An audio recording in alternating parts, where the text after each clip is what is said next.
नमस्कार, मैं Jully Tiwari. Daily news में आपका स्वागत है। तो चलिए नजर डालते हैं आज के कुछ मुख्य समाचारों पर।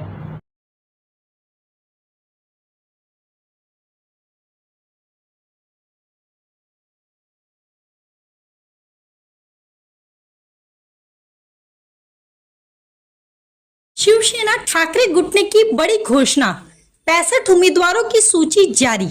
अंबरनाथ से राजेश वानखेड़े मैदान में। शिवसेना उद्धव बालासाहेब ठाकरे गुट ने आगामी विधानसभा चुनावों के लिए 65 उम्मीदवारों की सूची जारी कर दी है, जिसमें महाराष्ट्र के कई प्रमुख क्षेत्रों के उम्मीदवार शामिल है। इस सूची में अंबरनाथ से राजेश वानखेड़े को एबी फॉर्म दिया गया है, जो अंबरनाथ से शिवसेना ठाकरे गुट के प्रतिनिधि होंगे। वानखेड़े की उम्मीदवारी की घोषणा होते ही समर्थकों में भारी उत्साह देखा गया है और अंबरनाथ में लोगों के बीच यह खबर तेजी से फैल गई। राजेश वानखेड़े की उम्मीदवारी को लेकर अंबरनाथ के लोगों में उत्सुकता है। वानखेड़े ने पहले भी जनता के लिए कई सामाजिक और विकासात्मक कार्य किए हैं, जिससे उनकी लोकप्रियता बढ़ी है। शिवसेना ठाकरे गुट ने उनकी छवि और जनाधार को देखते हुए यह महत्वपूर्ण जिम्मेदारी सौंपी है।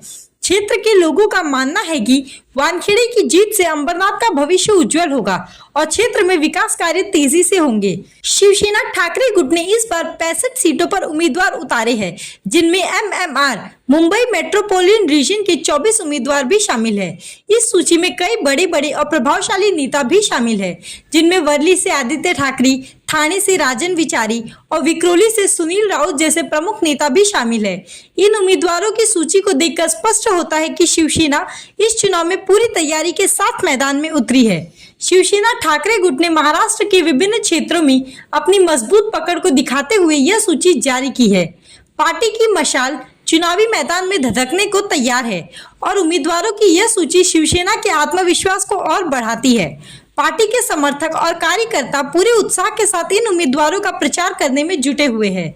उम्मीदवारों की सूची में अंबरनाथ से राजेश वानखेड़े के अलावा वर्ली से आदित्य ठाकरे, बांद्रा पूर्व से कनन सरदेसाई, ठाणे से राजन विचारी, विक्रोली से सुनील राउत और कन्नामवार नगर से सुभाष मोरे जैसे प्रमुख नाम शामिल हैं। इन सभी उम्मीदवारों को पार्टी ने उनकी लोकप्रियता और क्षेत्र में जनाधार को देखते हुए चुना है।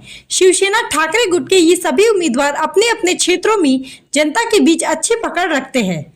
पार्टी की यह सूची चुनावों के लिए महत्वपूर्ण मानी जा रही है, जिसमें अनुभवी और युवा नेताओं का सही संतुलन बनाया गया है। अब देखना यह है कि यह सूची शिवसेना के लिए कितनी फायदेमंद साबित होती है और चुनावी नतीजों का इस पर क्या असर पड़ता है।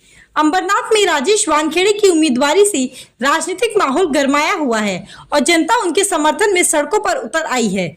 उनके समर्थकों का कहना है कि वानखेड़े की जीत से अंबरनाथ में विकास कार्यों की रफ्तार बढ़ेगी और क्षेत्र में एक नए युग की शुरुआत होगी।